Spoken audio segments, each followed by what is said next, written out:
ओम प्रकाश तिवारी, राष्ट्रीय अध्यक्ष, मानवतावादी कैंडिडेट, योग युग परिवर्तन आश्रम, सोनापार सड़क, देहरा बाजार पर। आज मैं आप लोगों को अमर आत्मा की कथा भाग 3 से एपिसोड नंबर 395 में आप लोगों को ये बताना चाहते हैं कि मेरा और आत्मा का संवाद जो हुआ वो इस किताब में मैंने लिख दिया है और उसी को मैं पूरा आपको सुनाऊंगा।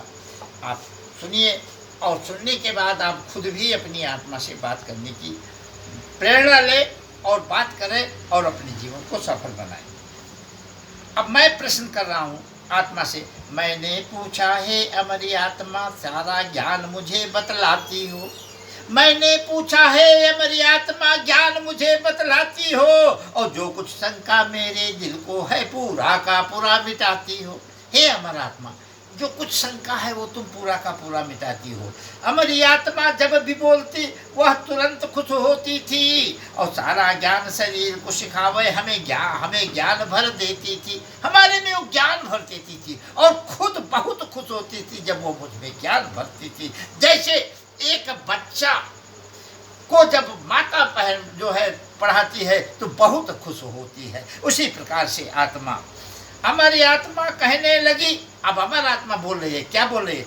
हमारी आत्मा कहने लगी, बेटा भाग 3 हुआ पूरा और चौथे भाग में दूसरा ज्ञान बतलाऊंगी जो अब भी रहा अधूरा। जो भी अधूरा था वो आपको भाग 4 में, भाग 3 पूरा कर दिया है, भाग 4 में बताऊंगी। भगवान भजन से माया जाल कटे तो ब्रह्म जन्म क्यों लेता है? अगर भगवान के भजन से माया का जाल कटे तो राम कृष्ण क्यों पैदा हुए, ब्रह्म जन्म क्यों लेता है? भगवान भजन से माया जाल कटे तो ब्रह्म जन्म क्यों लेता है? और श्री कृष्ण के रूप में भगवान आए, उनका जन्म मुझे क्या देता है? श्री कृष्ण के रूप में भगवान के मैंने पूछा अमर आत्मा से, 100 कौरों से मतलब क्या? पांडवों को 5 क्यों बनाया है और एक द्रौपदी बीच में खेलती, यह क्या भगवान की माया है? अरे 5 पांडव बना दिया, 100 कौरव, ये क्यों भगवान ने बनाया और एक द्रौपदी को बीच में बना दिया? श्री कृष्ण अर्जुन का क्यों रथ हाके, इसका अर्थ बताना है, और अर्जुन को क्यों ज्यादा मानते थे इसको भी तुमको समझाना है। हमने कहा अमर आत्मा, अर्जुन को क्यों भगवान ज्यादा मानते थे इसको भी मुझे समझाओ। क्यों धृतराष्ट्र जी अंधे थे, पांडु को पांडु रोग सताया था, ऐसा क्यों हुआ? और भीष्म पितामह महाबली दुष्ट दुशासन को क्यों बनाया था? दुष्ट दुशासन का क्या मतलब था, उसको क्यों बनाया था? और नाम था कीचक 100 हाथी का, वो बल क्यों पाया था? कीचक 100 हाथी का बल क्यों पाया था, क्यों दिया भगवान ने? और पार ब्रह्म परमेश्वर ने ऐसा क्यों खेल रचाया था? पार ब्रह्म परमेश्वर ने ऐसा खेल क्यों रचाया? हे हमारे आत्मा, मुझे इसका उत्तर बताओ। कृष्ण गोपिका के संग नाचे, क्या शर्म उन्हें ना आती थी? और खुला नाच गोपिका का था, क्या घर वालों को भाती थी? ऐसा क्यों किया भगवान ने?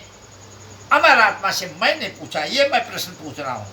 श्री कृष्ण पार ब्रह्म ही थे तो जमुना जी में क्यों कूदे थे? अगर वो पार ब्रह्म थे तो हाथी लाते ये चला था, जमुना जी में क्यों कूदे थे? और ब्रह्मयंश कालिया नाग में था तो उसको क्यों लाते थे? जब ब्रह्महंस कालिया नाग में था तो उसको लाते क्यों? भीष्म पितामह ने युधिष्ठिर को भगवान का 100 नाम क्यों बताया था?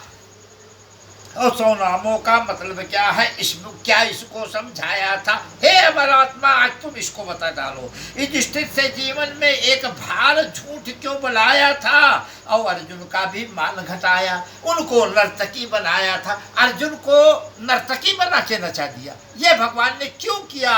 हे अमर आत्मा, इन सारे प्रश्नों, मेरे प्रश्नों का उत्तर दे दो। अगले भाग में आप लोगों को इन प्रश्नों का उत्तर मिलेगा जो अमर आत्मा देगी। बोलो श्री कृष्ण भगवान की जय।